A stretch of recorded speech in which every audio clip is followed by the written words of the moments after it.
Ladies and gentlemen, we welcome you to episode number 39 of the Primetime Rundown interview series powered by Streamyard. I'm Joey Jarzynka. We cannot thank you enough for joining us here on this Thursday evening, 8 p.m.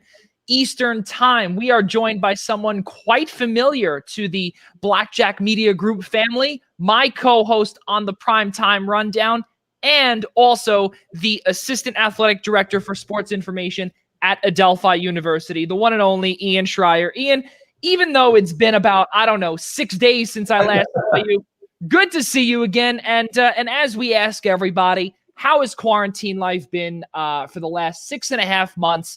And like I said, we ask all of our guests that to start this off. I guess you could say the best way to put it is I think it's just been uneasy for everybody. I think everyone's ready for this pandemic to be over, but thankfully I'm safe and healthy. My family's safe and healthy, and right now, that's what matters most. I know we can't wait for this pandemic to end, but let's just all make sure that we're safe and healthy right now. That's priority number one. Yeah, you ain't kidding. Absolutely. And for those that are just joining us for the first time, here we are, episode number 39 of the interview series powered by Streamyard. What we do on here is we speak to a ton of guests that include, obviously, the aforementioned and currently in the flesh, Ian Schraier. We speak to many professionals in the sports field. We speak to administrators, players, executives, and beat writers, etc. And we get to know who they are outside of the media guide, outside of the biography that is written online. And that's who we're going to find out today. We're going to find out more about who Ian Schraier is beyond the Adelphi Panthers website. So let's get it started. Ian Schraier, obviously we could say the obvious where you are my co-host on the Primetime Rundown and we'll see you tomorrow, but we won't do that. Let's get into the whole thing. You were born in Queens, New York, not too far from where we are now on Long Island. And you got your start in college, 2002 to 2004. And yes, I don't want to make you feel old, but we are going to do that. Manhattanville College, and talk about how you had your love or how it all began for you, for your love for sports. Did it start at Manhattanville College, or did it start at a younger age in high school or even in elementary school? My love for sports began, I mean, I want to say right from birth, because who remembers what right from birth. But, I grew up around sports my whole life because I was really around my grandfather. I wasn't much of a athletic participator, so to speak, but I was always watching sports because I was around my grandfather, who was my idol. He grew up in Brooklyn, and go figure, wasn't a Brooklyn Dodgers fan. He actually despised the Brooklyn Dodgers, grew up in Brooklyn in the 1930s, the 1940s, and hated the Dodgers. Actually loved the New York baseball Giants, if you can believe that. Wow. So when the Dodgers and Giants both bolted for California in 57, there was no way my grandfather, as a New York baseball Giants fan, was going to become a New York Yankees fan. So when the Mets came into existence in 1962, he stuck with National League Baseball. Same thing kind of with football and everything else. Like my grandfather, I am what my grandfather was. I'm a lifelong Giants fan, again, because of him. When he grew up, the Jets weren't around. Even the New York Titans that predate the New York Jets were not around. You had the Giants who were playing at Yankee Stadium. So there was only, remember, back then you had 3 baseball teams, 2 of them left for California, 1 football team, 1 hockey team, and 1 basketball team. So people ask me all the time, they're like, Ian, you're a Mets, Giants, and Rangers fan. How is that possible? Like, aren't you supposed to be Mets, Jets, Nets, and Yankees, Giants, Rangers? Well, because of my grandfather, I became one of those Mets, Giants, Rangers fans. But there aren't many of us, and I grew up a huge Knicks fan. I mean, I remember the '94 finals like it was yesterday. But that's how that's where my fandom really started. And then it kind of carried over for me through childhood, through my teenage years, and then who knew I would get so involved going into college. Yeah, absolutely. And being a part of Manhattanville College, and being a part of the radio station WMVL over there.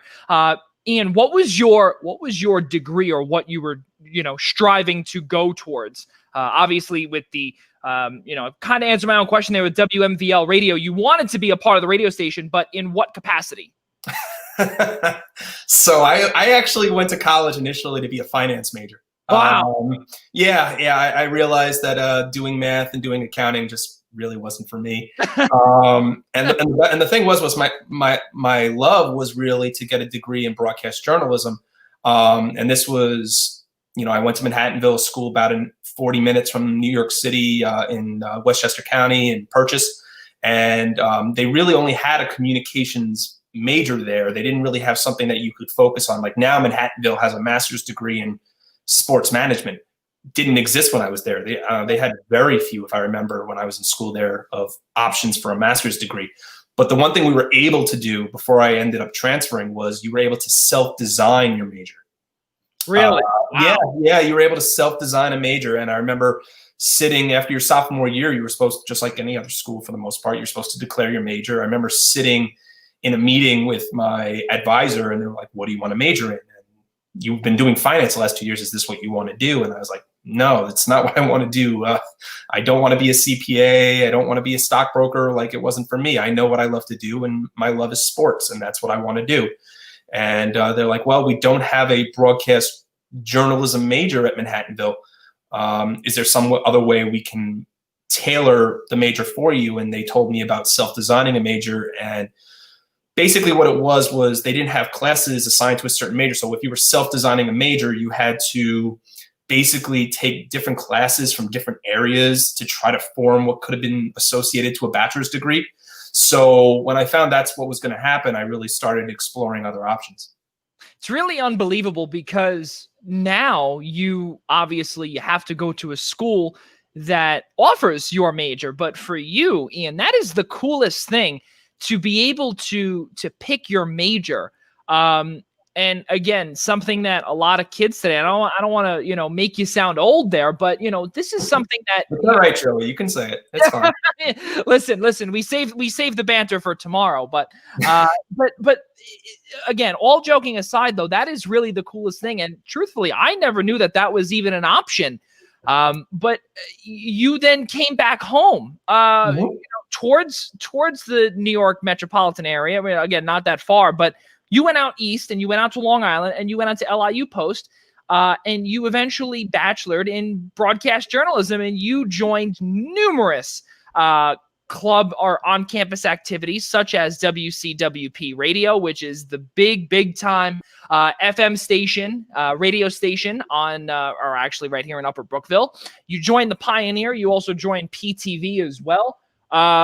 Again, not too long ago, I was just interning over there, and to see that you were a part of the long list of alum that has gone on to be successful. How good does that feel? And talk about your reasoning why you came back home or in the area to LIU.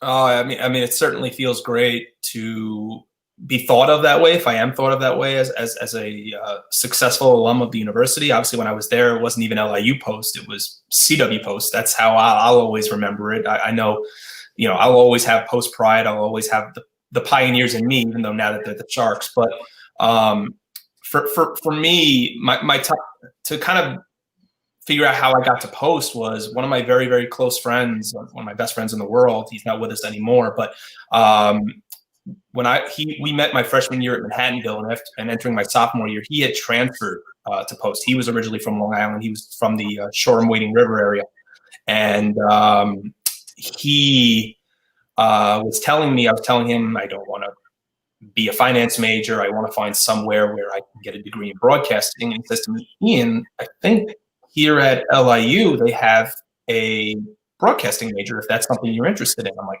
"Really? That's a possibility?" Like, growing up, I mean, even going into high school, I only knew of two really, even before, the Cronkite School at Arizona State, I only knew Syracuse and Hofstra. And I felt like going to Hofstra for me, not that it was doing myself a disservice, because obviously I know a lot of great alums to come out of Hofstra and to work and to, be a part of the radio station there in WRHU and to deal with a great Division I athletic program. I felt like I was a little bit out of my league. I feel like I needed someplace where I could learn, where I'd be a little bit more of a name than a number. And when I found out that Post had that broadcast journalism option, and one of my best friends was already there as a music major, for me, it just made all the sense in the world. Yeah, and especially you're going back to a place where you have people, you have the people that are there. As you said, your best friend was a music major and everything along those lines, which is really amazing to be able to go to a place that you have sort of some connection with, but you're also not alone. How good, or more on the lines of how big of a decision was that to be able to not be alone, for you to go to CW Post, or the then known as CW Post, to be able to then go pursue your dream, not alone? It helped a lot. I'll say that, because my best friend turned out to be my roommate my first year at Post. So it felt like he introduced me to some friends of his, and it turned into a very easy transition for me, where maybe in most cases when you're a junior transfer coming to a new school, you got to meet, you want to meet new people. You're just trying to get yourself accustomed to the way things go at that school. But he made it very, very easy for me. But I knew that when I got to Post and I was going to be majoring in broadcasting, I wanted to become involved in everything possible that I could have with regards to clubs or any sort of participation in anything that would really get me involved with broadcasting. I found out they had a radio station. I found out that they had a TV station. I found out that they had a student newspaper. And I just got myself involved on top of also getting myself involved in their athletic department, which I also did at Manhattanville. So for me, I wanted to do everything I could, because for me, when I wasn't in class, I was at the Pratt, which was the Pratt Recreation Center, which is the gym at where athletics is housed at LIU. You know that very well as well. Yep. So for me, it was class sports, whatever it might be. Sports were just always a part of my life, and I wanted to do everything I could to achieve that dream. Sports is in your DNA. It's in a lot of our DNAs, but you know what? Basically, the bottom line for all of us is that we're all not athletic enough to be able to no. But that's okay, because you know what? I'm the same exact way too. So, we a lot of us in this industry obviously aren't, but there's always a spot for all of us to be able to do something, which is really, really amazing. And clearly, it's also the connections too, Ian, that really make a difference. Because when you were at LIU, you met someone that not only is one of your closest friends today, but actually is someone that works for us at St. Francis College on a freelance basis. His name is Tom Emberly. And that is the coolest thing, because not only, I met him just by him doing stats and stuff like that, but, to be able to get involved with public address announcing, something that, what you and I were talking about off camera, how good is it to be able to make that connection and then eventually be able to carry that connection on to become a really, really close friendship down the road? Well, I can't start my connection with Tom without starting really what got me to my relationship with Tom. Going back to my Manhattanville days in the fall of 2002, I had tried out for the baseball team, had gotten cut. And a lot of my close friends when I started at school there were all either baseball alum or had participated on the team or were current baseball student athletes. And they were saying, Ian, just because you got cut doesn't mean you shouldn't be involved with us in some way. Have you thought about working for the athletic department? And I said, no, I didn't even know that was a possibility. I'm 18 years old. What do I know? And they introduced me at the time to their sports information director at the time, who was Ken Johnson, who's now running the ship at MIT in their athletic communications office. And I also met their assistant director of athletics, who's their current AD at Manhattanville, Julian Fisher, now Julian Caulfield. She's married to the head baseball coach at Manhattanville now. And I told them that I just wanted to come there. I wanted to provide any help that I possibly could, and told them I wanted to work baseball games. And they said, you sound good on a microphone. Have you thought about doing anything other than baseball? And I said, no, I'm not too familiar. How could I help? And I think 24 hours later, they put me on for my first game ever, which was actually a volleyball match at Manhattanville. I had nerves running up and down my spine, to say the least, because I had never jumped on a microphone before. This was new for me. This was new territory. And I'll never forget asking how to pronounce a certain city in New York, because you would always say, at outside hitter, a junior from this town. And for me, I didn't know how to pronounce the name Schenectady. So yes. I remember asking someone, how do you say this? S-C-H-E, Schenectady. Oh, well, but from there, it kind of took off. And I did that for 2 years at Manhattanville. I had transferred to Post. I had done the same duties as their public address announcer for a year. That's really before I got into the sports information industry, Joey. That's really what I wanted to do. I thought actually being a public address announcer could warrant some kind of full-time job. I remember going to a career fair back in the summer of '03 when I had gotten my first real job in professional sports working as an intern with the Cyclones. I remember standing online, waiting to get into Shea Stadium, waiting to go to that career fair and telling a couple of friends of mine and saying, what are you here for? Like, what kind of jobs are you applying for? I just want to be a public address announcer. Like that wasn't feasible at the time for full-time work. So I get to post. I did a year working those same duties at LIU, and then their SID at the time, after my junior year, had stepped away from working there, and Tom Emberly was hired as their sports information director. And I'll never forget the day I met him. I remember meeting Tom. It was, I think, August before the fall 2005 semester. Told him what I was there to do. I didn't think I'd be doing anything more than serving as a public address announcer. And I'll never forget the words that he said to me that today still live with me and is the reason that I got into this field in the first place. I remember him telling me that you seem like you're very passionate about the sports industry. I would like to tell you about what we do in this office aside from working with public address. And he had told me, now keep in mind, this is fall of 2005. So Facebook is still limited only to college students, and Twitter and Instagram really don't exist yet. And if Twitter exists, it's on a very small scale. So we're not doing half of the responsibilities that we're doing today. I mean, back then in '05, you were updating a website, maybe you were taking some pictures. That's as far, and you were scoring a game. So he tells me, Ian, what you get to do every single day is you get to come to work, you get to watch a sports game, and then you get to write about what you saw. Those were his words to me. I'll never forget them as long as I live. And he's like, would that seem like something you're interested in?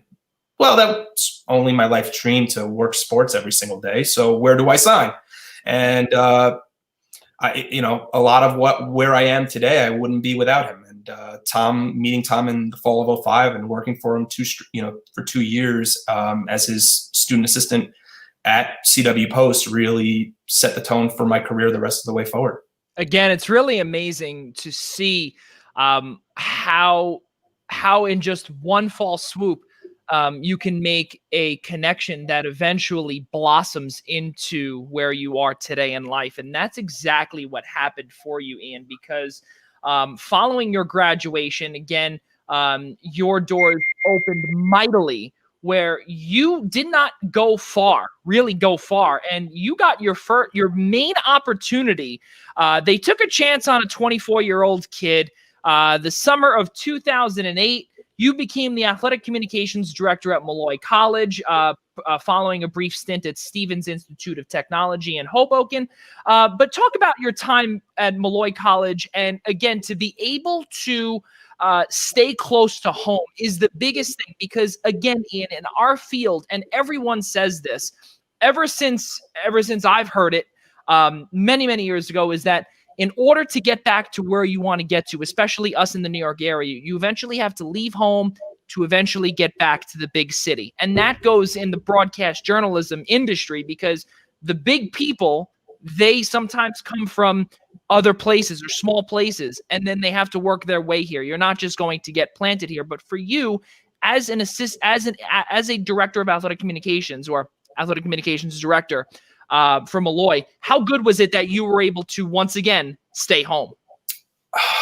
I mean, it was great. The fact that I grew up, like you said, in Queens. I grew up in Howard Beach, and my drive to Rockville Center every day was no more than 25 to 30 minutes in each direction. But the fact that Molloy, I still say to this very day, and will say until the day I die, that Molloy College gave me 5 of the greatest years of my life. And I'm not just saying that because I'm on a show with you, Joey. It's what I tell everybody, is we all have to start somewhere. And I could not have been more humbled and thrilled to have started working at Molloy, which today is still like a very small family. A lot of the same people are still there from when I worked there, even though I left there now 7 years ago.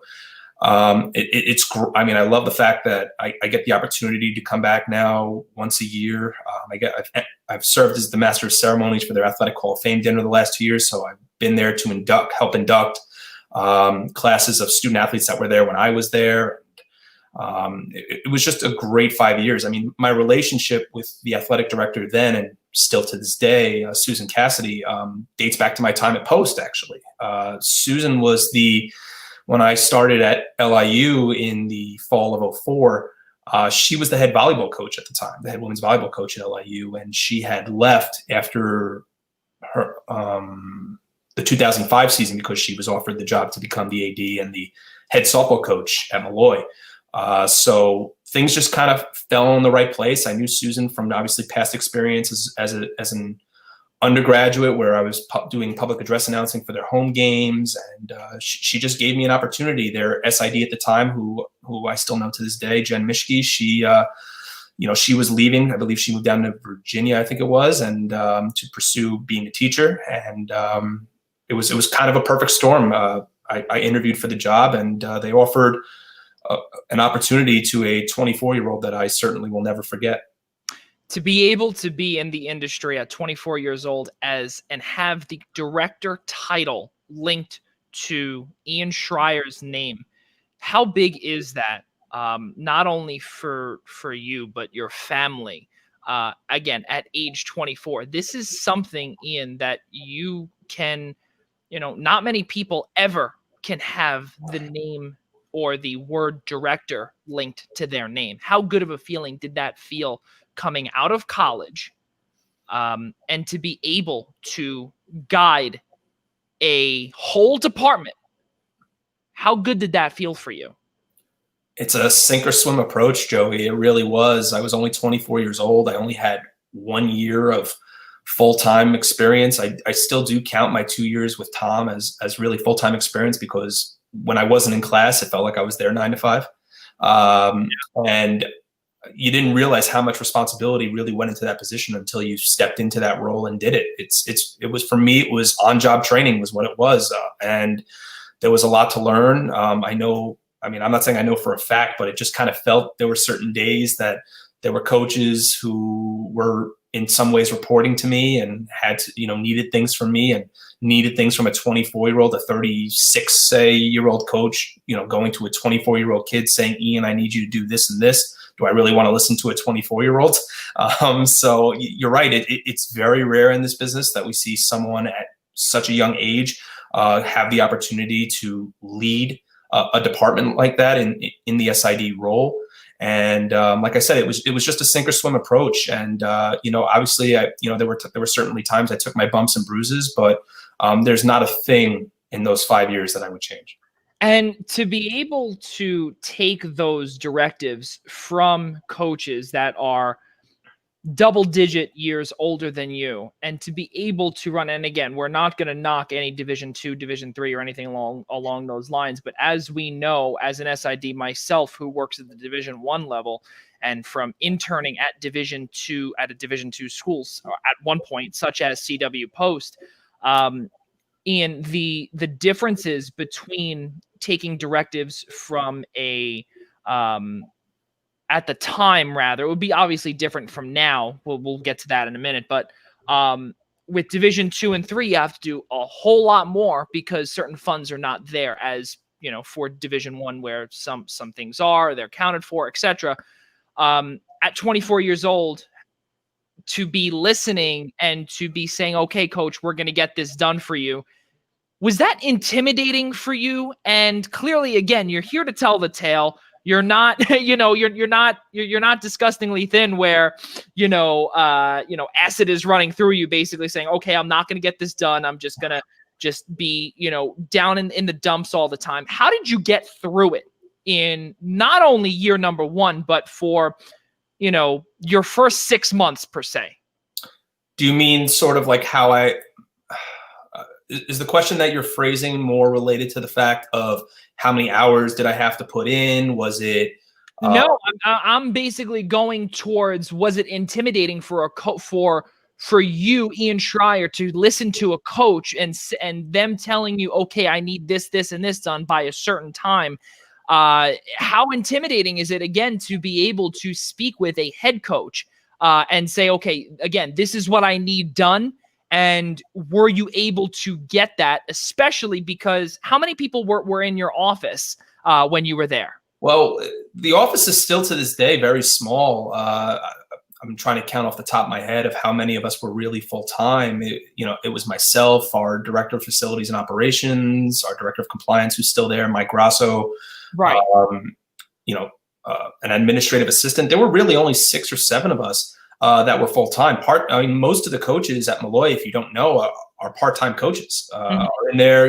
They're there in season. When they're out of season, they'll swing by every now and again. But for the most part, coaches are constantly walking in and out the door. So a lot of my communication between me and my coaches, when there were things that they needed, a lot of things had to have been done over text, over email, over phone calls. That was the way I was really able to get in touch with my coaches. It wasn't like at some other schools where a lot of your coaches are all full time. Like now for me at Adelphi, like 90% of my coaching staff, I can just go knock on their door at any time when they're in the office between 9 and 5. Maybe not right now, considering of the scattered scheduling due to the pandemic, but on any other given day, I can go knock on coach's door and ask for something that we might need. Malloy, that wasn't the case. 90% of our staff worked from home. There were really only 10% of our department that was there full time, but a lot of it, at 24 years old, I'd say it's very difficult to be organized. And again, you just learn to take those bumps and bruises and continue on. Thankfully, I had a lot of understanding coaches. I had a lot of understanding administrators. I was able to walk into my athletic director's office whenever that was necessary. And still to this day, I say that if you have an AD that keeps their door open to you, that you've hit the jackpot, because I'm not saying that most ADs aren't like that, but when you do have an AD like that will listen to you and wants to work things out with you, that's the kind of place you want to be. And that's why, and a big part of why I was at Malloy for 5 years. Right. Yeah, absolutely. And again, the reason why we brought that up, is just to be able to let those other aspiring SIDs, they should not be, they should not be turned away if, God forbid, especially now during a pandemic, a coach, you can't get in touch with them, or the coach was furloughed and you have to basically run or try and come up with content. That's why, that was the biggest reason for for that question is it's so difficult again. And back then too, where again, text messaging and Facebook and Twitter and Instagram, stuff like that was not really around. So you kind of had to come up with certain ways to be creative. And then now obviously you have a few things at your disposal here. Which is a good thing. But I want to rewind a little bit and go back similar to, and as we always say on our show here, we always talk about The Last Dance. And the reason why is because we started this show right when The Last Dance began, and we like to go from, we like to rewind a little bit and go forward a little bit. So we're going to rewind for just one quick second. And I want to go back to your time with the Brooklyn Cyclones. And the coolest thing, again, you were a video production assistant, and they are currently the single A affiliate of the New York Mets. In single season. It has got to be the coolest thing to be able to, again, on your resume, have the Brooklyn Cyclones as a video production assistant. Ian, you've wanted to work in sports all your life. How big was this, and how did you get there? And to be able to, again, put them on your resume, how big was that for you?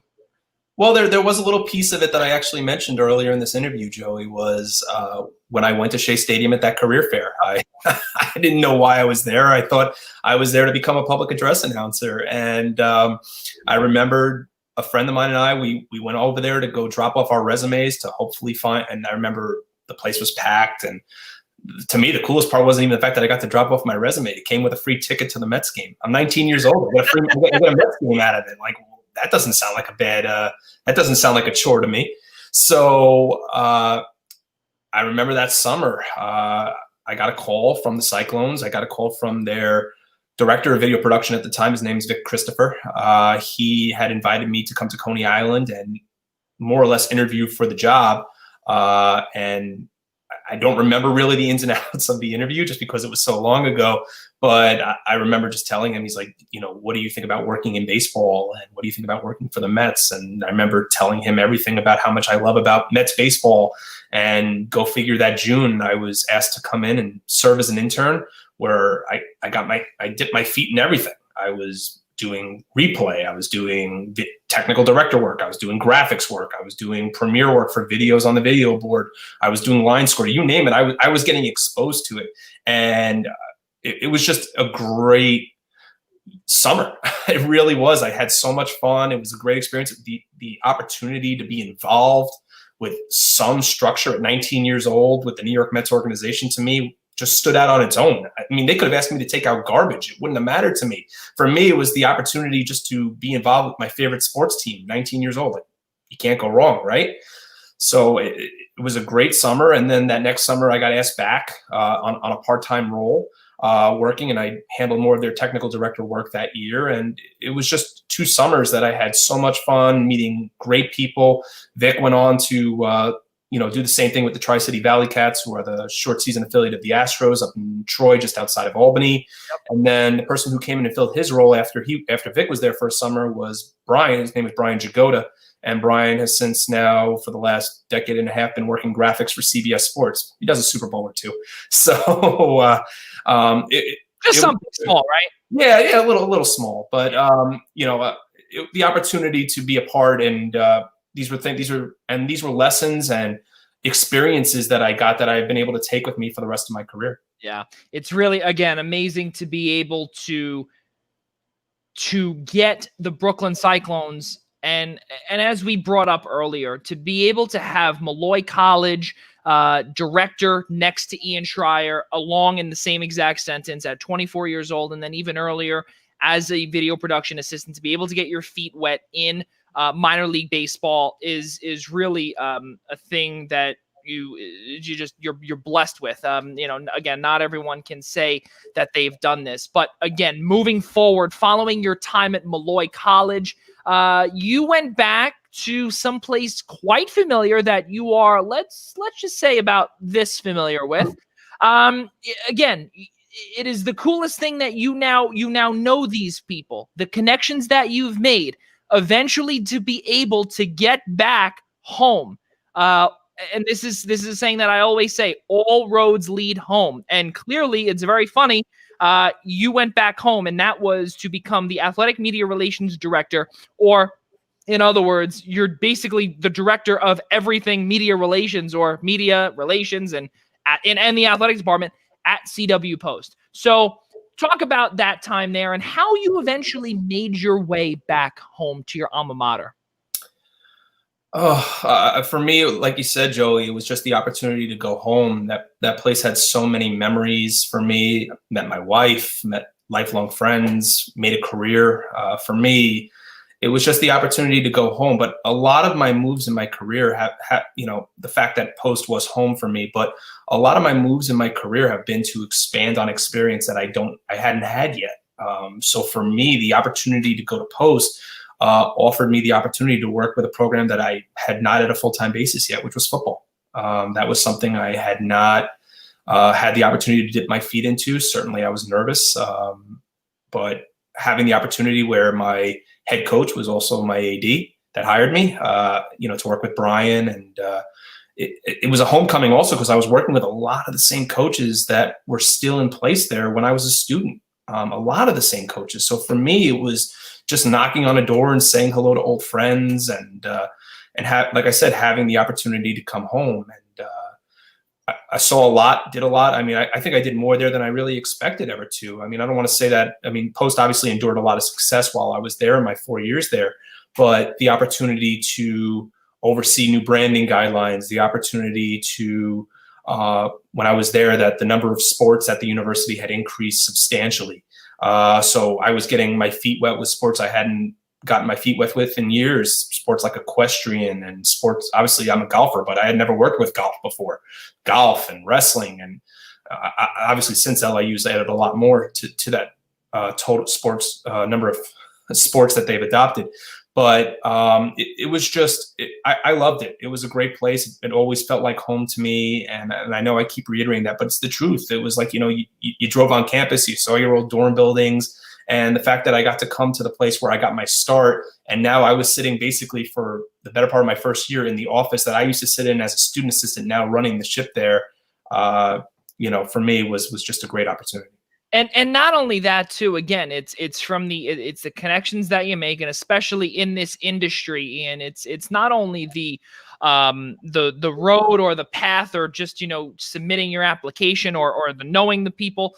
You obviously have the talent to be able to run the whole ship. And again, as you alluded to earlier, where CW Post, now known as LIU, they have added, or let me rephrase, actually, they've combined now all of their sports between Division II and Division I. Now they're one LIU. We'll get to that later on. But when you were there in the Northeast in the NE10, a conference that you're actually very familiar with now, we'll get to that later.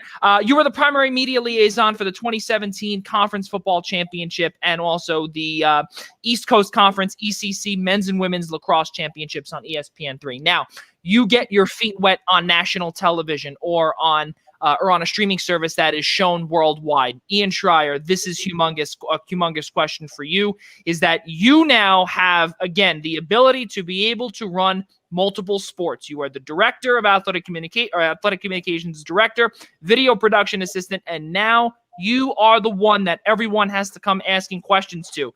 Not only how comfortable were you, but how humbling is it to be able to get all of these emails or texts or phone calls and say, hey, Ian, what do I do here? How comfortable was that for you? And how different was that for you at such a young age as well?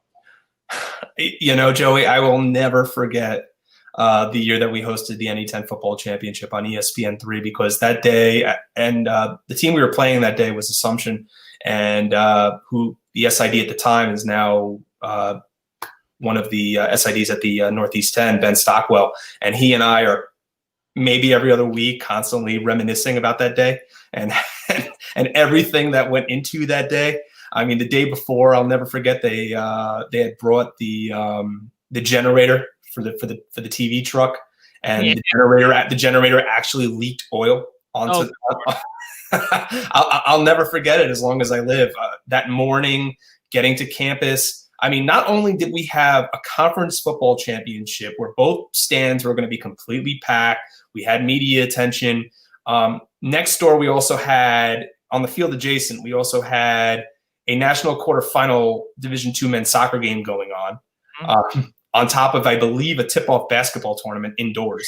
So it was certainly one of the most challenging. I'll never forget my intern at the time walking into my office and constantly telling me ESPN3 needs you, ESPN3 needs you. And I remember at one point even saying ESPN3 is going to wait because they didn't understand everything else I had going on. And you never would turn TV or media away, but at that situation in that time, you were making sure that everybody was where they needed to be. And you were just worried at this point of just making sure that you were going to make it to kickoff without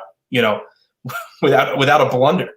So no, it provided a lot of great opportunities. It was very humbling to be receiving those emails and saying, Ian, do you have this coordinated? Do you have that? I mean, that same year that we hosted the NE10 Football Championship, we ended up hosting the first two rounds of the NCAA tournament. And one of the team that they had lost to in the NCAA tournament, Shepherd University, had media up from West Virginia. And we were I was basically conducting more or less my first real press conference with about 6 or 7 members of the media there, something I had never gotten my feet wet with. And again, it all goes back to what I said about even going back to my days starting in the business. It's trial by fire. You sink or you swim. And you said it best, Joey. It's really at what was I, 28, 29 years old, to have that kind of opportunity was great. Not only to have that opportunity at such a young age too, Ian, but also for you, not being able to have that experience of having the ESPNs, the CBS Sportses of the world to be able to contact all the time, or to be able to to have during, let's say, a regular season or a preseason tip-off tournament, etc., or whatever the case may be. How, again, and we don't want to keep minimizing it, but how the higher schools or the bigger schools, if you will, have where they speak with, let's say, CBS or ESPN all the time. But now for you, is with such a humongous tournament or championship game. Now, I'm going to go back to the word intimidation, because when you have to do this for a championship, and this is one of the first times that you've ever dealt with this, did you feel that sense of intimidation? Because now everything is pointed to you. God forbid if something were to go wrong, and everyone looks at you and says, all right, well, I'm sure this guy has done whatever. But did you have any prior experience, even just seeing anything with ESPN3, or how did you handle it come championship time? You want to know something, Joey? It really wasn't all that difficult, to be honest, because a lot of the production, a lot of the production came together. More of it was dealing with pregame. A lot of it was the great thing about my time at LIU was it wasn't like I had to deal not just with media relations, but did I have to deal with game ops? No, game ops weren't me. Did I have to? We had a lot of people working together to ensure that day went off without a hitch. It's and to belabor that point, I mean, it wasn't so much intimidation. It was more, there was a lot of that I was going up against, because the fact was that fall I had lost my assistant SID. He had left for St. John's. Wow. And for the better part of until I left LIU, I was without an assistant.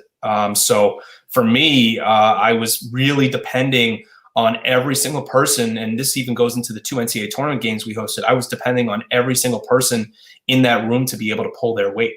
And thankfully, a lot of the people that I worked with there on game days or just every day of the week when I was in the office was able to pull their weight, was able to help me out of a bind when I needed it. Granted, that day I somehow didn't run into a lot of binds, but it was just we were able to handle it because everybody just chips in and does their part. There was no margin of error, clearly, especially when you lose someone that you were able to work with. And really, I'm assuming your old assistant there, you were able to go work hand in hand with, and it was it was so good. Because I know, again, how it is with an assistant and everything along those lines, and how difficult was that? I'm going to ask you something completely off script. How difficult was it, Ian, to now you had to run the whole thing when your assistant was gone? Now, how tough is that to be able to coordinate all these different sports, to be able to do, and especially as you brought up, how the number of sports that LIU or CW Post had adopted when you were there from 2013 to 17, was there a rise in the number of sports that happened? So how difficult? Sure. We went from 16, I believe it was, in the span of a year and a half to 24. I think it was. So another 8. Yeah, they had added when I was there, they had added indoor and outdoor track and field. I'm going to try and keep track of everything. Indoor and outdoor track and field, bowling, equestrian, fencing, men's and women's golf. I think that accounts for the 8 if you count indoor and outdoor twice. So for both genders. So that the tracks made up 4 and the other made up the other 4. So yeah, we went from 16 to 24 in basically a year or two. For me, was it intimidating a little bit? Sure, but this wasn't something I really wasn't ready for, because when I was at Malloy for 5 years, albeit there weren't as many sports as 24, but it felt like something that I didn't want to lose my assistant. Who would want to lose any of their staff? The thing was I lost my assistant, and my graduate assistant became the new director of facilities and game day ops. So I had lost my entire staff. So in basically the span of a few months. So for me, I was prepared for it. I was ready to go. For me at Malloy, I dealt with I believe it was 16 at the time, sports on my own. So for me, I just knew if I was going to complain about it, who was going to listen to me? All I was going to do was going to set myself up for failure. So I just put my head down and went at it. That's really amazing to hear that. And we'll ask the question later on about how you were able to handle it, along with during now with the pandemic, and how you can just keep moving forward with this. But again, to be able to to be the primary media liaison. A humbling feeling. Now, when you had these new sports that came in, right, such as, again, as you said, equestrian, because again, not many schools have that. Not many schools have the facilities to be able to have basically in their own backyard a whole area where you can run equestrian. How difficult is it to be able to learn a brand new sport in a matter of however long, especially, again, and we keep going back to the word intimidation, because we've seen it, and I'm sure you've seen it as well, where people basically freeze and they can't do the job. They can't perform the job because they don't mentally have it. And especially when it comes to a sport, and I don't want to keep, kicking the dead horse to death, but equestrian is not something that every school has, that people can say, oh yeah, I did equestrian. Well, we don't have that here. Well, now what else can you bring to the table? So for you to be able to do that and add that to the SID resume, what was that like for you when that became a sport that CW Post adopted? My experience, actually, Joey, in that situation was that my experience was for my benefit. A lot of those sports that we had added, or I should say when I was at LIU that they added at the time, I had dealt with in some capacity in my prior experiences. Equestrian was a sport that Stevens and Malloy both had, and I both had to work with. So for me, that wasn't anything I wasn't used to dealing with. Fencing, Stevens had it. Track and field, Stevens had it. Malloy had it. So the only sport that I really didn't have any experience with in terms of writing a recap for it was bowling. Bowling was the one sport I had I played as a kid. I was in a high school league at that time. No, but but you get where I'm going with this. That was the one thing that I really didn't have a lot of experience with. My assistant at the time dealt with bowling most when we added it at the time, and I only really had it for 1 year. And then when I had left to take the CUNY job, CUNY didn't have bowling. So, and now being at Adelphi, I'm working with a great coach again, who really sat down with me the second I got into I was hired by the department, and really sat down with me and explained to me the ins and outs of the sport and the things that I should be looking for. Now, for all of those that are watching right now, YouTube, Periscope, Facebook, on Zingo Television, channel 198 on the I-95 Sports and Entertainment Network, or even again on our Facebook page, The Eastern Observer, wherever it is, for every SID that's watching, I want to ask you this personally. I want to say, what are the odds that all three schools up to 2017 for Ian Schraier that had equestrian, all three, what are the odds that is the case anywhere else? Has anyone ever heard of that? Slim to none. And if so, if someone has a different answer than slim to none, please put it in our chat. We would love to hear who that is, and we'd love to hear your explanation. But we'll actually get to that tomorrow. We'll elaborate on that tomorrow, but we put that up here because that really is absolutely amazing. Be able to, and again, to have it at Stevens, to have it at Malloy, and then to have it at CW Post is the coolest thing, because not many people could say that. And the same thing goes with schools like out west, where they have rodeo. We don't have rodeo out here. No. None of that out here. So again, where Ian has three schools with equestrian, something again. I would say, Joey, I've been very, very lucky with respect to the number of sports I've been exposed to in my career. I would say the only sports that I really haven't ever been exposed to, even dating back to my days working at Manhattanville, have been only sports I haven't worked with maybe are like water polo and alpine skiing. I mean, if you put skiing in front of me, I am gone. Listen, when I got to Stevens, I knew nothing about wrestling. Nothing. Yeah. I grew up, I grew up watching the Attitude Era of WWE. That's not collegiate wrestling. So for me, like, I remember having to learn those kind of things on the fly. And wrestling, when we added it at Post, I loved it. I was like, oh, I loved working with it at Stevens in my 1 year, and now I'm gonna have the opportunity to work with it again. And I remember like rehashing through all the terminology and kind of telling my coworkers what a major decision is and what a technical fall is and things like that. And I'm like, wrestling is awesome.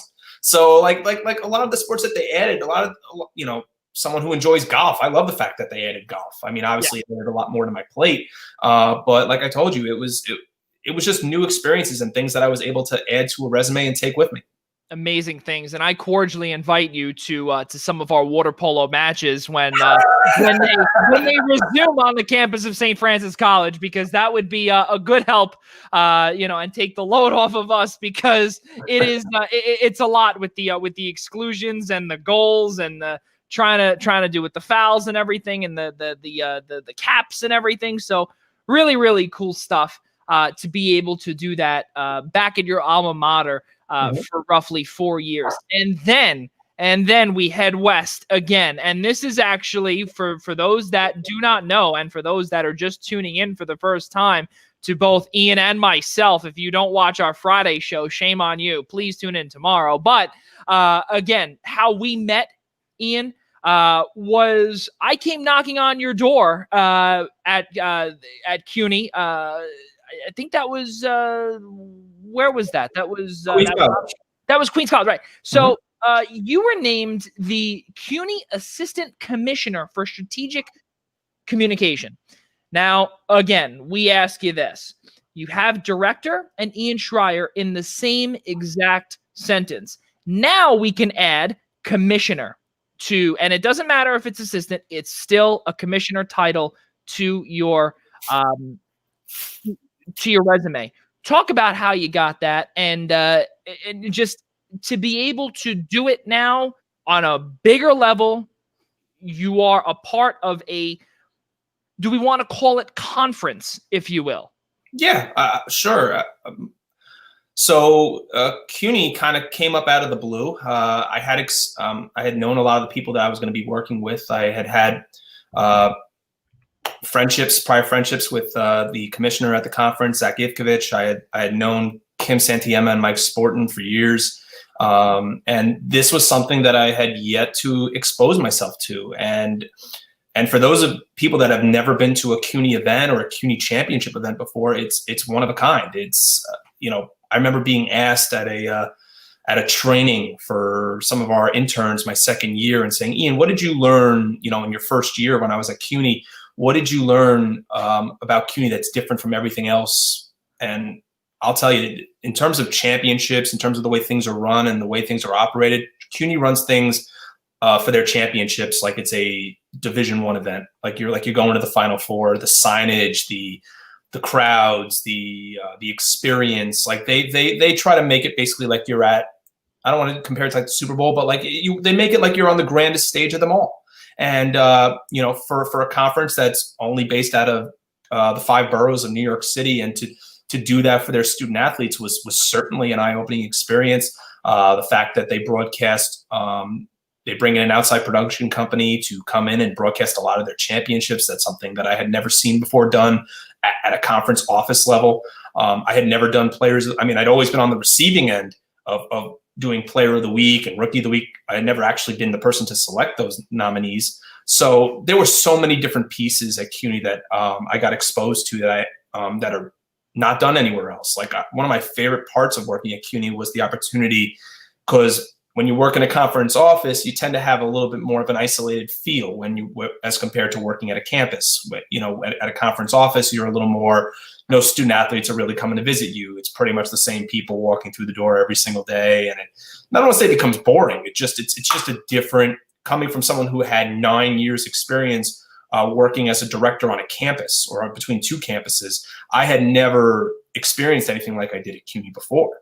So for me, the opportunity at the end of every year where they have their Scholar Athlete of the Year dinner, and the fact most times I got to go for 2 years to 4 different CUNY campuses and go talk to the student athletes and go talk to the administrators and really get to know the people on these campuses isn't something that you see at most conference offices in the country, Division I, II, or III, especially Division III. Now, when you were the one to pick the rookies of the week, players of the week, little joking question, But did you ever get any backlash from anybody when you saw them and say, why didn't you pick me? Why didn't you pick my player? Why didn't you pick me as the rookie or the player of the week?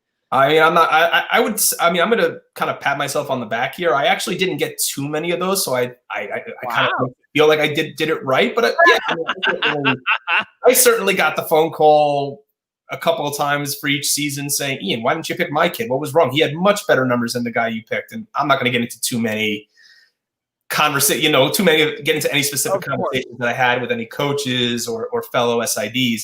But yeah, of course. I mean, that comes with every conference office. They'd be lying through their teeth if they told you no. That's unbelievable to go through that, to hear that, and especially when your number or your office number is public knowledge, it's bound to happen. So, well, granted, I never got any parents or any fans calling me. For the most part, it was coaches, not even student athletes, coaches, and really SIDs from other schools calling just to bust my chops about why I didn't pick their kid. Well, that's pretty good. And again, something, again, where there's a slim margin of people or SIDs dealing with 3 sets of equestrian programs. Now we can add the not having a lot of phone calls, or a lot. I had some. Let's not say I had few. That few would be a relative understatement there.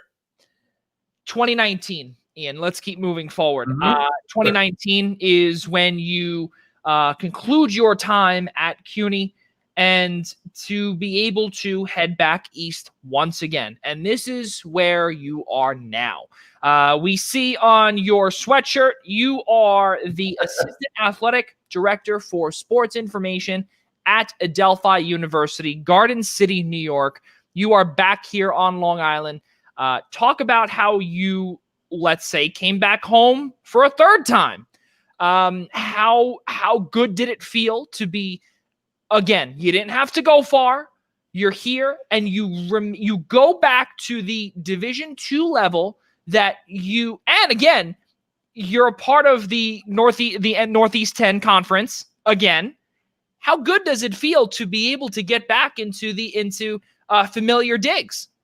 I think you just said it yourself there, Joey. Familiarity. A big part of why I had left CUNY, a very big part of it, was the fact that in the summer of 2018, my wife and I had our first child. Yes. And she's 2 years old now. But when I was inquiring about the Adelphi position, she was only a year old, and I needed to be closer to home.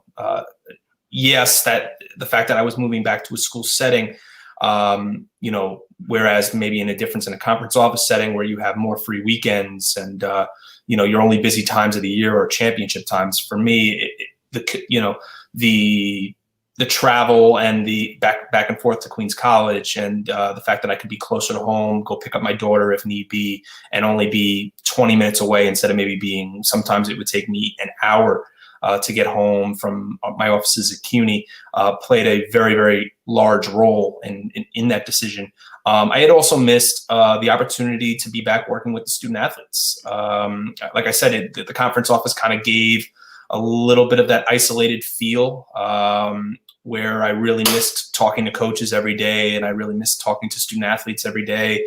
And when I got to Adelphi, it's kind of like I just kind of got right back in the groove, and I got to develop great relationships with the coaches and fellow administration and staff that I have at Adelphi. I mean, I had, like I said, pre-existing relationships with Emily and Vinny, and Vinny and I worked Long Island and Brooklyn Nets games together, so I had known him already.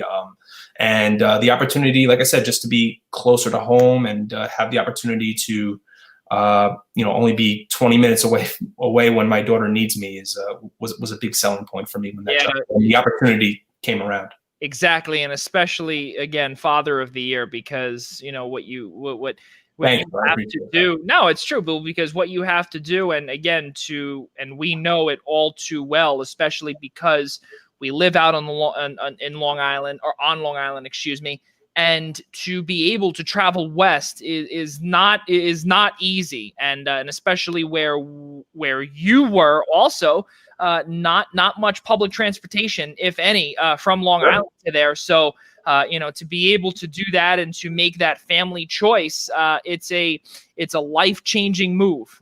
So kudos to that, and especially looking out for the family as number one. Really, really good stuff. So we continue on, and let's get back to a few other freelance opportunities that you were able to take and you still have currently. You are the in-game statistician for the New York Jets. You've also worked for the Long Island Nets, Brooklyn Nets, Army West Point football, the now defunct Verizon Fios One Sports / MSG Varsity. And you've also done statistics, the in-game statistician role for the New Era Pinstripe Bowl, the NIT season tip-off, and the Barclays Center Classic.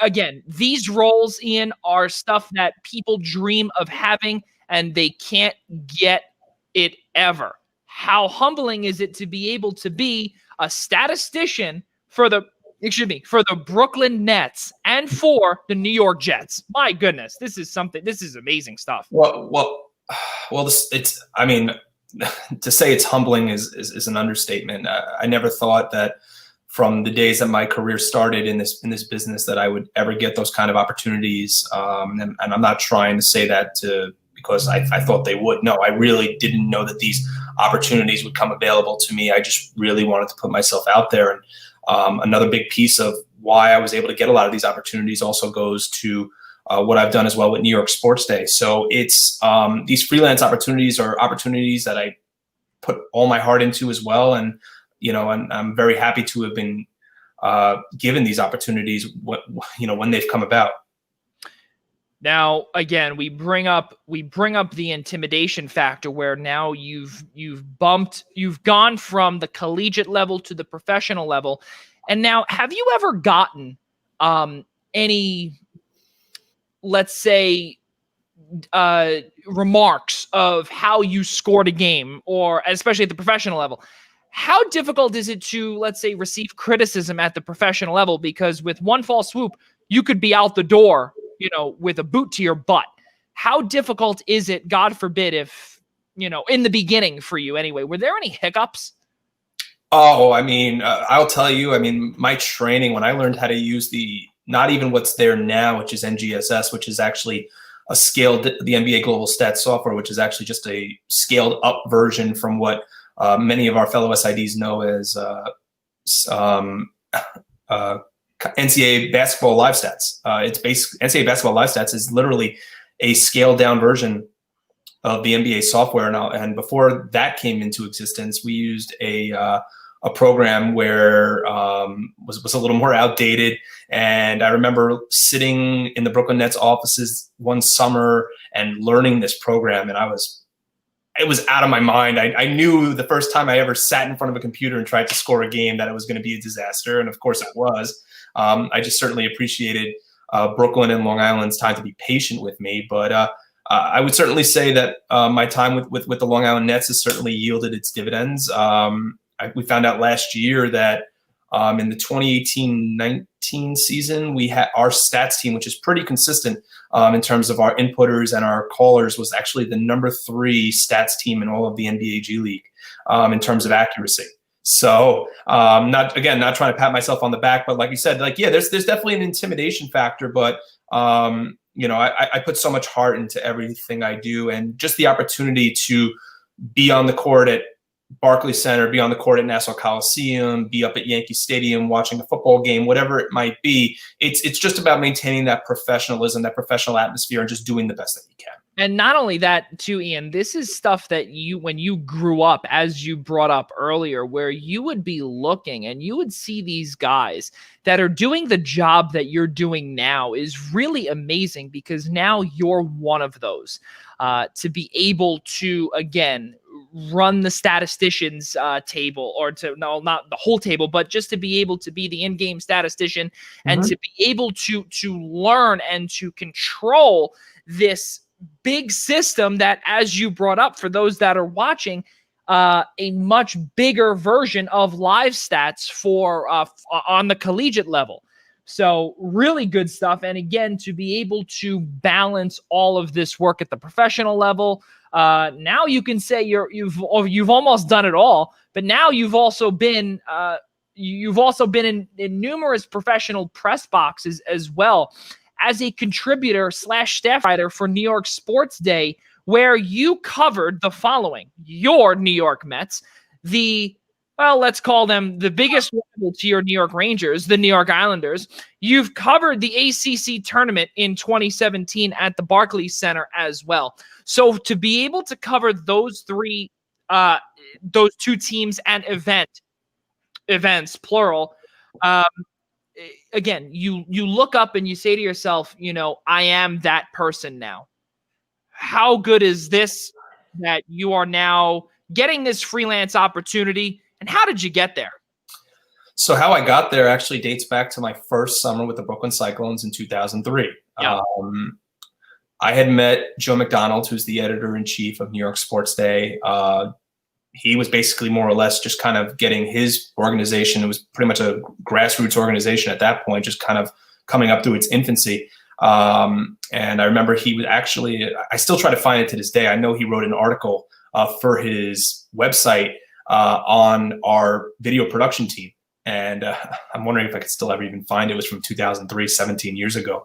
But I remember meeting him that summer. I don't think we ever communicated with each other ever again until I believe it was the fall of 2009. And I was at Malloy at the time, and an intern that came to work for me, a part-time assistant of mine, on his resume said that he worked for New York Sports Day and he was a writer for the Knicks and that he would go cover games at and I remember talking to him about it, and I said, "You know Joe McDonald?" And he goes, yeah, I was working Knick games for him and getting experience working in a professional sports atmosphere, and I loved it. And I remember asking him, "Do you think that he has any need for any further writers?" And I asked him, and he said to me, he's like, "Why don't you email him? I mean, you have a relationship with him. You haven't spoken to him in a long time, but maybe that would be something that would interest him if you reach out." And I said, "Do you get paid anything for it?" He said, No, it's full pro bono. Like, you do it on your own dime." And to me, I was like, that's fine. Yeah. I mean, at that point, I'm 24, 25 years old. Yep. And I have the opportunity potentially to go work a hockey game without, get credentialed for a professional hockey game, get credentialed for a professional baseball game. Where do I sign? And I remember reaching out to him and telling him where I was working. And he said to me, he's like, "Well, you work at Malloy," which was at the time, "and we need an Islanders writer." And Malloy and the Coliseum are right down the street from each other. And he worked in the city at the time. So he's like, and he would go cover the Ranger games. So I said, he's like, "If you want to be my Islanders writer, I would love to have you credentialed." And it took off from there. He knew I was a lifelong Ranger fan and wanted to do Ranger games, but to me, I wasn't going to say no. I remember I did Islander games for the better part of 4 or 5 years.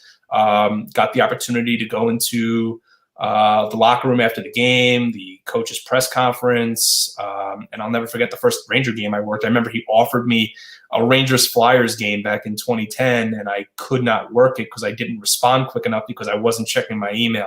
I believe the game, if I remember correctly, was actually on Black Friday, and I couldn't work it because I wasn't looking at my email on Thanksgiving.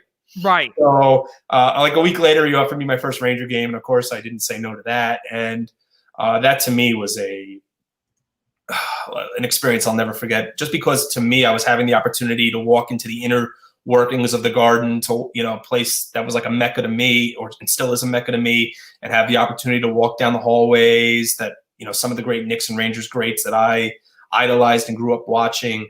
Had the opportunity to walk into the locker room, and I looked to my left. I remember my first game, I saw Henrik Lundqvist on my left, and I nearly, yeah. I mean, to me, it was, it's like being a kid in a candy store. Like, you don't know what to do, and you're kind of like walking around. And at that time, I didn't even have a recorder, a voice recorder or anything to record like I do now. I went there with pen and pad and started to and took handwritten notes. So the one team I could never break into because he always had enough people to work was baseball. And for me, the opportunity to get into the press box for the Mets was really like my end game. Was really like, if I have the opportunity to really get a chance to go to Citi Field and have the opportunity to work a game for him there, I mean, wow. And go figure, the year the Mets went to the World Series, 2015, he had told me that he needed a writer for the Mets game. My first game was, I'll never forget the day, it was June 28th, 2015. That was Steven Matz's first start at Citi Field. I'll never forget it against the Reds, where he had 3 hits and drove in 4 RBIs. And I did multiple games during the regular season that year. I did a bunch of games in the wild card year in 2016. And for me, because my family and obviously my wife and I, we moved out to Long Island in the summer of 2016. So I really wasn't commuting from Brooklyn anymore. And, we had aspirations to have a family. And for me, the ability to work for no money anymore, just really, I was doing it for 6-7 years at that point. I had really done everything I could for them and still wanted to do more, but it just wasn't feasible. Yeah, no, it's fair. Absolutely. And at some point, the same thing goes with internships for others. Again, at some point it's time to make that leap up to that entry level position. But again, to be able to write for or to be in the press box of your favorite team, the New York Mets, that you grew up watching, you grew up idolizing these guys. And as you brought up earlier, I don't know if you heard what I had said, but the starstruck when you would see Henrik Lundqvist. To be able to look up and it's like, oh my goodness, this man is literally right next to me, number one. But also the biggest thing too is that in your thought of, once you get those butterflies out, how long did it take you to realize that all of these pro athletes are people just like you and I? It's funny. I was actually just going to say the exact same thing you were. In the end, you guys put on their pants one leg at a time, just like the rest of us. Yeah. It's I've been asked that question before. Like, how do you go into this professional atmosphere where you're covering teams that you have a fandom to? Like, how do you not like? For many years, my favorite Rangers player was Marian Gaborik, and I remember walking into the locker room. I covered the Rangers during the Gaborik years, the tail end of the Gaborik years. And I remember walking up to him after the Winter Classic, not the game, but like their next home game after the Winter Classic, and asking him about the experience. It's just the key word here is professionalism. You're there to do a job. They're there to do a job. They're no different than you. They bleed just like you do. And the more you were there, the more comfortable you got. I remember I would every so often I would snap a photo maybe of Lundqvist, of Henrik while I was in the locker room, or Tavares when I was doing the Islander games, and send a picture. And they, my friends would be like, send us a picture. And I would try to sneak one in, and they would say, oh, I'm so jealous of you. Listen, it's a job. And to me, I didn't see it, initially I saw it as a star-struck, opportunity where I was going to get to be in the same room with some of my favorite athletes. After, it kind of lost that shine to it, because I knew I was there to do a job, and I wanted that job to lead to something else. And that's exactly what I was there for. Not only that, too, to be able for it to lead to somewhere else, which obviously it has, something else to put onto the resume. Again, not many people, and again, lots of sports fans, they want to work in sports, but they don't know how to get there because in our industry, it's connection-based, etc. Sure. But again, to be able to be in the locker room and do what you love to do, Ian, was there, and including now, was there any time that you said to yourself, I have not worked a single day in my life because all I do every day is I get up and I do what I love to do every single day? To me, I say that every day. I say that to my wife. I say that to every person that asks me about my career and my career path. I love what I do for a living. I wake up every day out of bed, happy to go to work. And I know there are a lot of people in our world that don't get the opportunity to do that. And, to use as an analogy, they want to put like a cheese grater, when you sit at your desk to your head. No. Like, for me, this is a lifelong dream. For as we mentioned at the start of the show, that to work in sports was a dream come true, and I wake up every day excited to go to work and happy to go to work, and there's not a thing I would change about it, Joey. Yeah, it's really, really amazing stuff. And to continue with our discussion with extracurriculars and the freelance stuff, this obviously is not really freelance wise, but this is more extracurriculars and an organization to get you to move ahead within the sports information industry, which, as we all know, it's an industry of its own, because really SIDs, sports information directors, are beyond underappreciated in our field. The amount of work that we do, it's really, again, great stuff that not only you, but everyone else does to try and promote their sports, albeit obviously, how many sports teams you're doing. And some people at the D3 level, D2 level, D1 level, even sometimes, because of the financial crunch now, are working with 21 sports, or 21, 22, 16, however many sports it is, to be able to try and get or try and keep up with everything during this pandemic. But for you, to be able to learn from others, you are a member of an organization called COSIDA. And what COSIDA is, you held multiple leadership roles. We'll get to that in a second. I want you to be able to describe what COSIDA is, number one, and number two, how your experience with that organization has led you to become the SID, Sports Information Director, and Media Relations person that you are today. Well, COSIDA stands for the College Sports Information Directors of America. They are more or less the way to, I wouldn't call them the governing structure like the way the NCAA is seen, or the governing structure of SIDs. The best way to describe COSIDA is that it is the SID's coaches organization, so to speak. How soccer in college has United Soccer Coaches, how NABC and WBCA govern men's and women's basketball for their coaches, respectively. That's what COSIDA is for us. And from when I started in this business back in 2007, and to see where COSIDA is today, and the amount of representation we've seen year over year at convention, and the amount of representation that we see that wants to volunteer their time to committees, and wants to volunteer their time and wants to be a part of it. That was just a big part of my participation within COSIDA, was because I just wanted to get myself involved. And I can't stress this enough. A big part of why we are where we are today is because of networking. I think, Joe, you've said the word networking a few times in the show.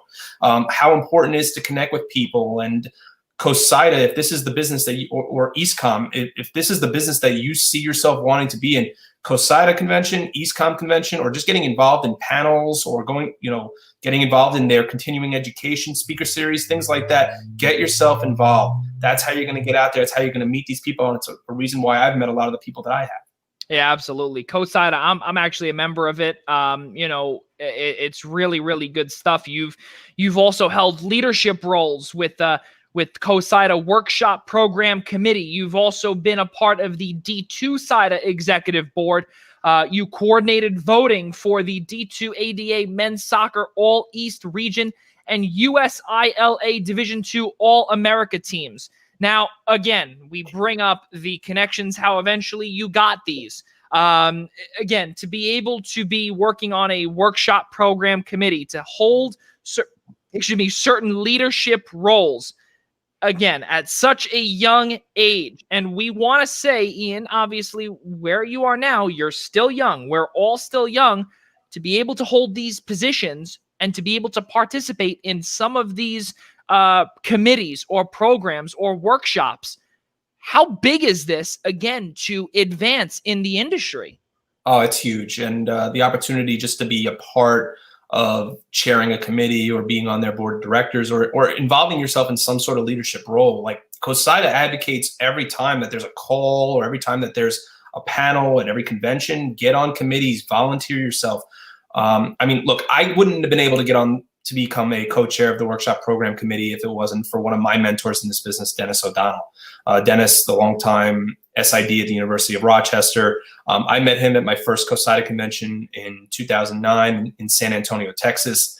And I just met him by pure happenstance. I was out to dinner, and I was out to dinner with a good friend, and Dennis and another friend of mine, a future friend of mine, had come over, and I had developed relationships with.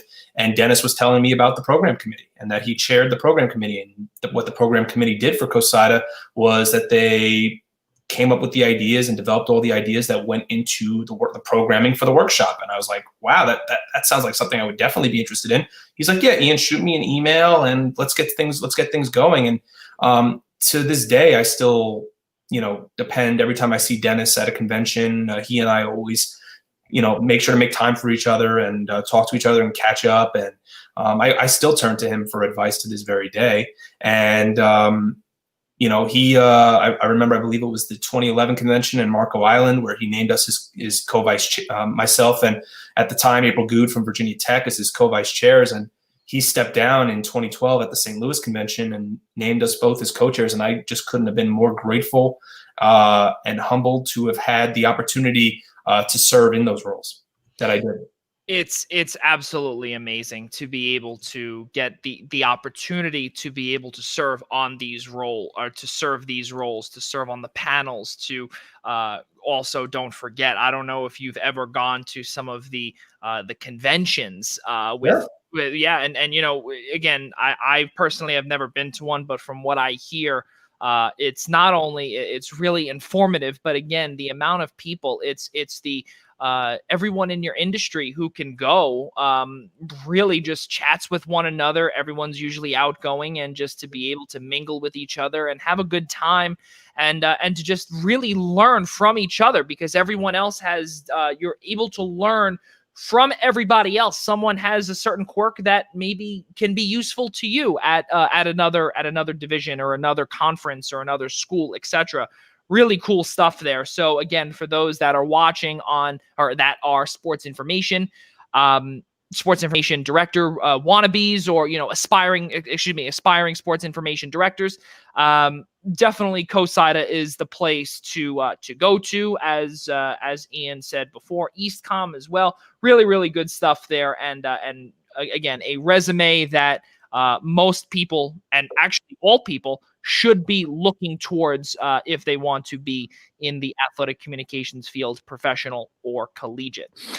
Ian, I want to end off with the final two things here. Now, we ask every guest this. We've asked Stanley Cup champion Brett Hedican this question. We have asked multiple television personalities, Bob Rathbun, Randy Hahn, Dan Rusanowski. We're going to ask you the same exact question. Sure. Because during a time of a pandemic, which we have not seen in nearly a whole century, this is brand new to us, especially in our lifetime. And there has not been, I don't believe that there really is anyone coherent enough to be able to say, well, this is what we did, this is what we went through, period, and to be able to guide us out of this. But for you, as a sports information director, an aspiring broadcaster, etc., you wanted to be in the broadcast journalism field, you are in it, and to be able to see what's going on in the world today. There's lots of mental health issues because people are stuck at home. Again, now that winter is coming, summer was great for people to get out, but again, for those people that live in apartments, or the facilities just are not there to be able to stat a game, or to be able to broadcast a game, or to be able to call a game, or an athlete who may not be able to work out or to be able to run because we're told to stay inside. What is your best advice to those to say, we can move forward with this and the career dream is not dead yet? Listen, collegiate athletics, even though right now is going through a very difficult time, a lot of schools are in hiring freezes. A lot of schools are, a lot of people are searching for jobs, unfortunately. However, collegiate athletics is not going anywhere. The one thing I can say to use, and this is me kind of taking a coin out of my pocket a little bit, kind of, offering advice that I took for myself, is to get out there when that time comes, is to get out there. And if this is something that you aspire to be, and this is something that you want to do, get out there and volunteer your time. These kind of things don't just unfortunately fall on your lap. I know for a fact that I had to be proactive in my career. Like I said, when I was a student at Post, I made sure to get involved with the radio station, the TV station, the student-run newspaper, the athletic department. Thankfully, I had a great friend who took me under his wing and taught me the ropes of the field, and it landed me a full-time job right out of college. I know today that a lot of people don't have that luxury, but trust me, the best way to do it, and I mean, obviously, I know people need to make money and people need a job, and especially in times of great unemployment as well. But when this time comes and you've got something that's paying the bills and this is something that you aspire to be, get out there and volunteer your time if possible, because these are things that you can always put on a resume. I wouldn't be anywhere close to where I am today without the internships that I did, without the volunteering that I did. It was great. I mean, look, it's been great to do the Pinstripe Bowl. It's been great to work for the Jets, the Nets, and all these jobs that have all these things that have landed me these great paying jobs in a professional sports atmosphere. But without volunteering for and doing pro bono work for New York Sports Day, without interning with the Brooklyn Cyclones, and granted they're all fantastic experiences, but when it comes right down to it, these are the things that when you apply for jobs and employers are looking at your resume, these are the things that stand out. So definitely get yourself out there once this pandemic's over. First and foremost, be safe, be healthy, do what you need to do at home on your end. But when that time comes, get yourself out there, volunteer time, do internships for those aspiring people, because I promise the opportunities are out there. Really well said, especially again for those that are watching. Please do not, and we've said this on our show before, mental health is big, especially now. And now that winter is coming, it's going to be cold outside.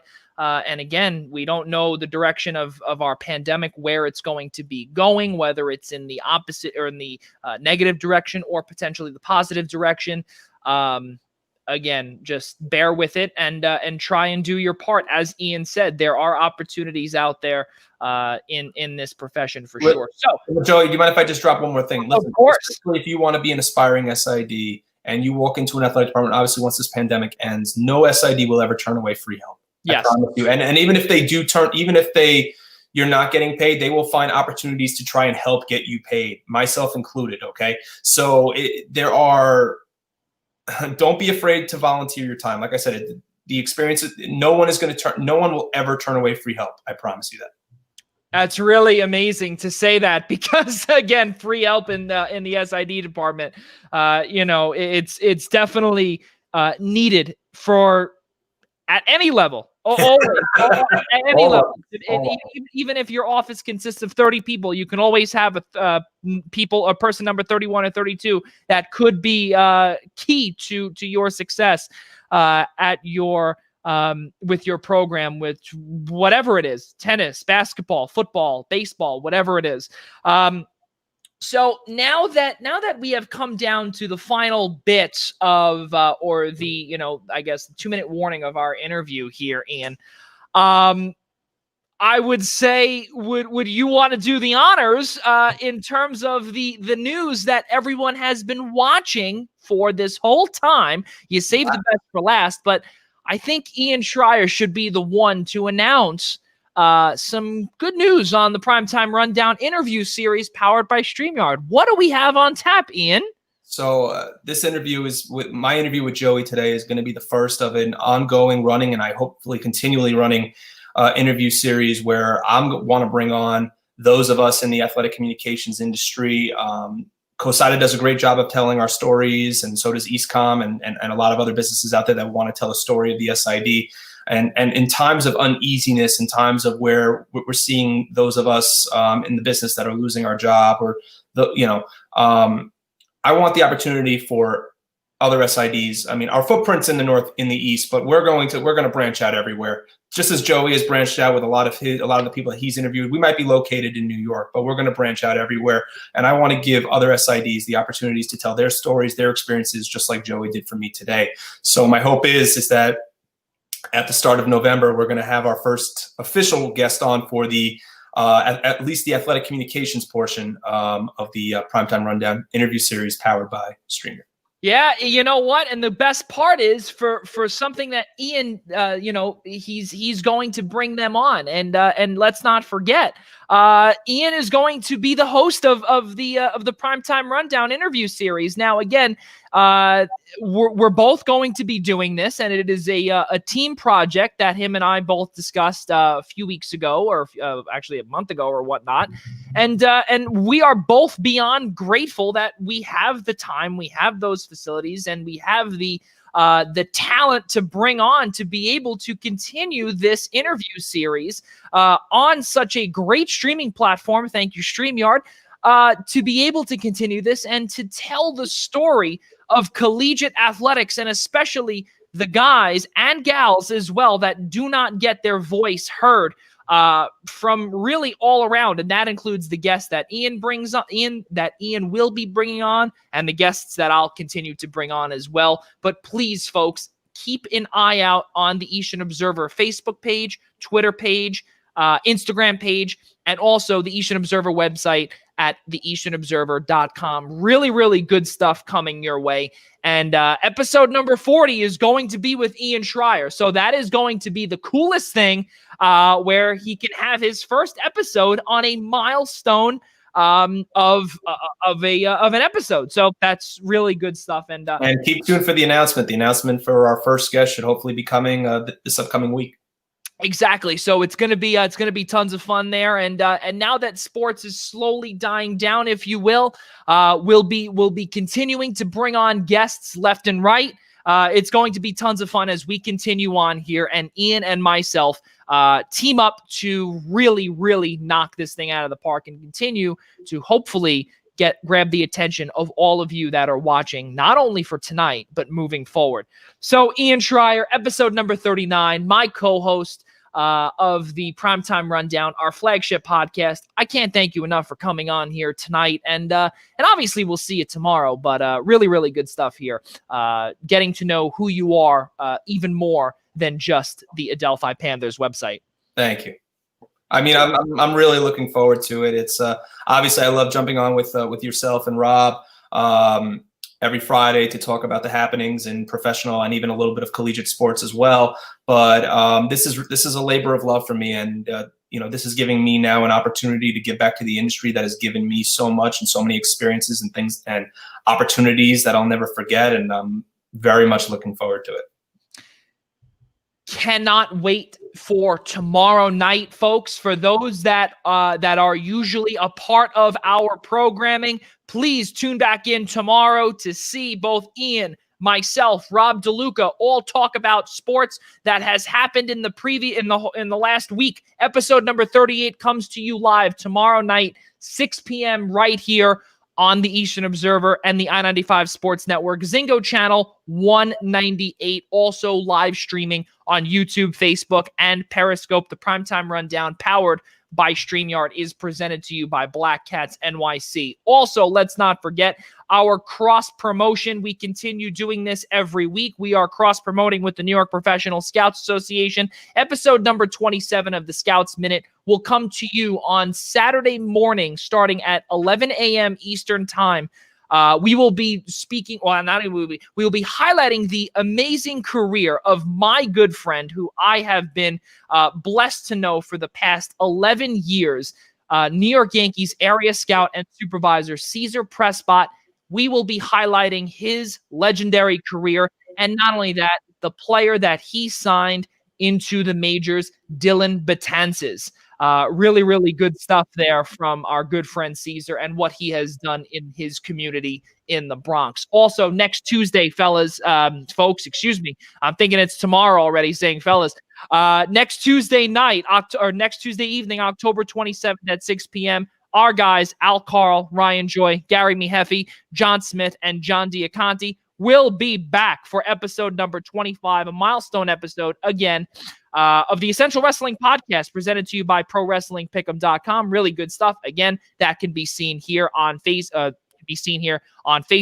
the Eastern Observer, the Blackjack Media Group, I-95 Sports Network, and also Minutes to Bell Time as well. So again, ladies and gentlemen, We'd like to conclude this saying tomorrow, please tune in. And we cannot thank you all enough for coming on here tonight for one final time. That's Ian Schraier, Assistant Director of Sports Information, Assistant Athletic Director for Sports Information at Adelphi University. I'm Joey Jarzynka. And for all of us at the Blackjack Media